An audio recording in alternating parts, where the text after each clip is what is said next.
আমার স্ত্রী মারা গেছে আমি নিজেও জানি না। আমার নাম সিফাত, আমার বউয়ের নাম ইভা। ইভা একজন রিক্সা চালকের মেয়ে।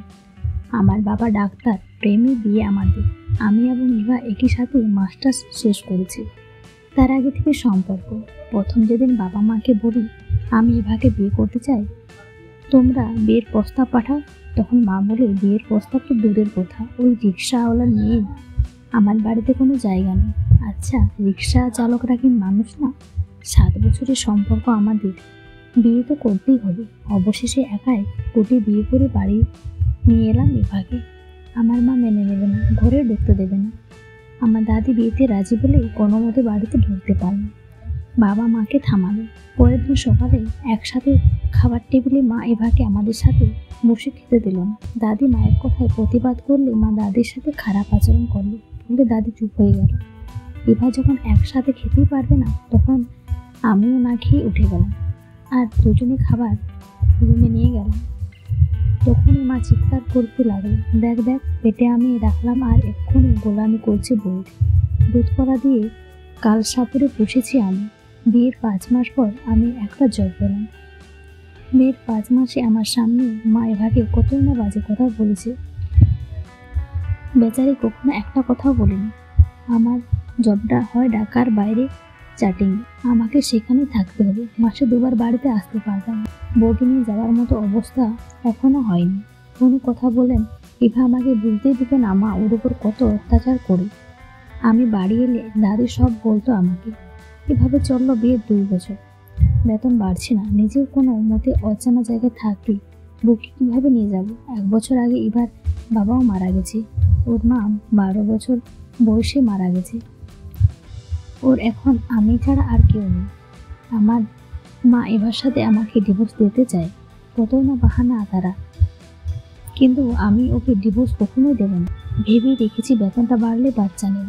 ও বলতে ভুলে গেছে আমার একটি বোন আছে, ওর নাম রোজ। তার বিয়ে পড়িয়ে রেখেছে, তুলে নিয়ে যায়নি।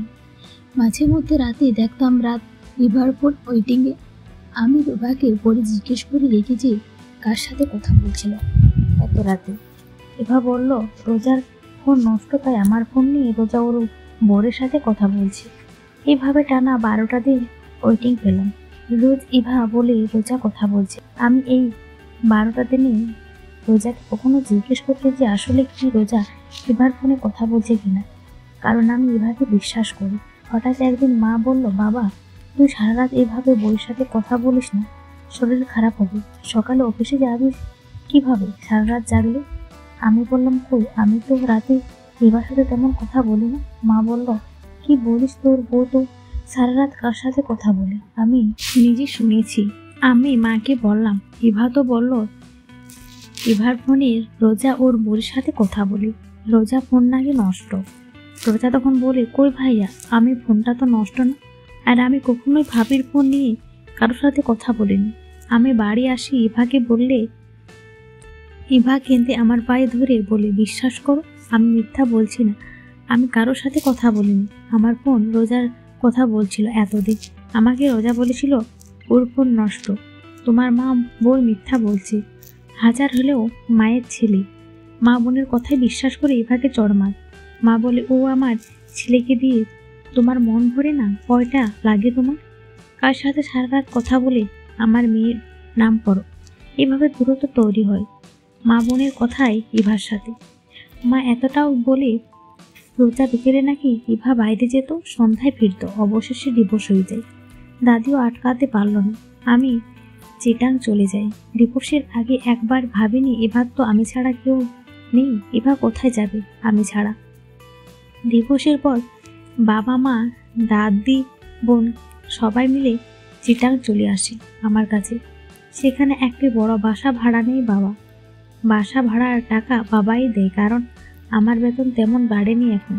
বাবারা আমার কাছে চলে আসে কারণ আমি যেন কখনো আগের জায়গায় ফিরে গিয়ে এবার স্মৃতি মনে না পড়ে, কারণ ইভাকে আমি প্রচণ্ড ভালোবাসতাম। আমি ভেবেছিলাম ইভা আমাকে ধোঁকা দিচ্ছে, পরকেও করছে, এবং প্রমাণ আমার মা বোন। ডিভোর্সের 7 মাস হলো আমি ঢাকা যাইনি।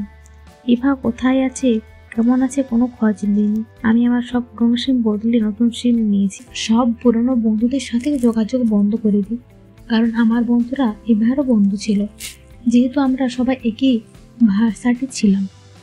ডিভোর্সের 7 মাস পর ছুটিতে আমি একটি কাজে ঢাকায় যাই এবং এবার এক বান্ধবীর সাথে আমার দেখা হয়। জানতে পারি এবার ডিভোর্সের 10 দিন পর ওর বাড়িতে গলায় দড়ি দিয়ে মারা যায়। এই 10 দিনে ও আমাকে অনেক খুঁজেছে, শেষ কথা বলতে চেয়েছিল, পারেনি। মারা যাওয়ার আগের দিন ইভা ওর বান্ধবীর কাছে গিয়ে একটা বাস্ক দিয়ে আসে এবং তা খুলতে মানা করে, বলে যে সিফাতের সাথে কখনো দেখা হলে ওটা দিস। ওর বান্ধবী ওর মৃত্যুর পর আমার সাথে অনেক যোগাযোগ করার চেষ্টা করে, কিন্তু পারেনি, কারণ আমি সিম বদলেছি। আমার বোনের নাম্বার কোনোভাবে জোগাড় করে। আমার বোন আমার ভার্সিটিতে ছিল। আমার বোন রোজাকে বলে এভাবে মারা গেছে যেন আমার নাম্বারটা দেয়। আমার বোন আমাকে কিছুই বলেনি কখনো। এবার ওই বান্ধবীকে দেওয়া বাস্কাটা খুলে দেখি দুটা মোটা ডায়েরি লেখা। এবার সেদিন থেকে শুরু করেছিল যেদিন আমি জবের জন্য প্রথম চিটাং আসি। 2 বছরে ইভা যখন আমাকে মিস করছে সব কিছু লিখেছে, যেখানে ডেট টাইম সহ ওই দিনগুলোর কথাও লেখা ছিল, যে দিনগুলো ইভার ফোন রোজা নিয়ে কথা বলছিল। সিফাত, জানি তোমাকে অনেক মিস করছে, তোমার সাথে কথা বলতে ভীষণ ইচ্ছা করছে, কিন্তু ফোনটা রোজা নিয়ে ওর জামাইয়ের সাথে কথা বলছে। কি প্রেম! কখন ফোনটা নিয়ে গেছে, কথাই শেষ না ওদের। মৃত্যুর আগে অনেক কিছু ইভা লিখেছে। আমি কখনো ভাবিনি তুমি আমাকে তোমার মা বোনদের কথায় অবিশ্বাস করবে। আমি কখনো কোনো পুরুষের সাথে কথা বলিনি। সব মিথ্যা বলছে তারা, আমাকে তোমার জীবন থেকে সরানোর জন্য। কতবার বললাম, বিশ্বাস করলে না। তুমি ছাড়া আমার জীবনে আর কেউ নেই, তাই কাকে নিয়ে বাঁচবো বলো? অনেক ভালোবাসি তোমাকে। একদিন তুমি হয়তো সব জানবে, আমাকে দেওয়া তোমার মা বোনের সব অপবাদ মিথ্যা, আর সেদিন আফসোস করবে। কোনো বদদোয়া করছি না তোমার, সুখে দেখো। আর অনেক কিছু লিখেছিল। এরপর বাড়ি ফিরে রোজাকে বলি, এভা মারা গেছে, তুমি বলিসনি কেন? রোজা বলি, নষ্ট আমি মানুষের কথা কেন বলবো? রোজাকে সেদিন অনেক মেরেছিলাম, সত্যি জানার জন্য মায়ের সাথে অনেক চিৎকার করি, মারা যাওয়ার হুমকি দিই।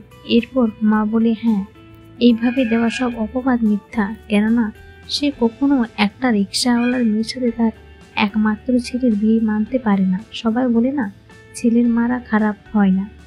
ভাই, আমি একজন ছেলে হয়ে বলছি, ছেলের মা বোনদের কথা বিশ্বাস করার আগে প্রমাণ নেবেন। এরা আমার জীবনটা নষ্ট করে দিয়েছে। শাশুড়িরা কখনো বউকে মেয়ে ভাবতে পারে না, এটাই সত্য, বউরা যতই ভালো হোক। গল্পটা কেমন হয়েছে অবশ্যই কমেন্ট করে জানাবেন।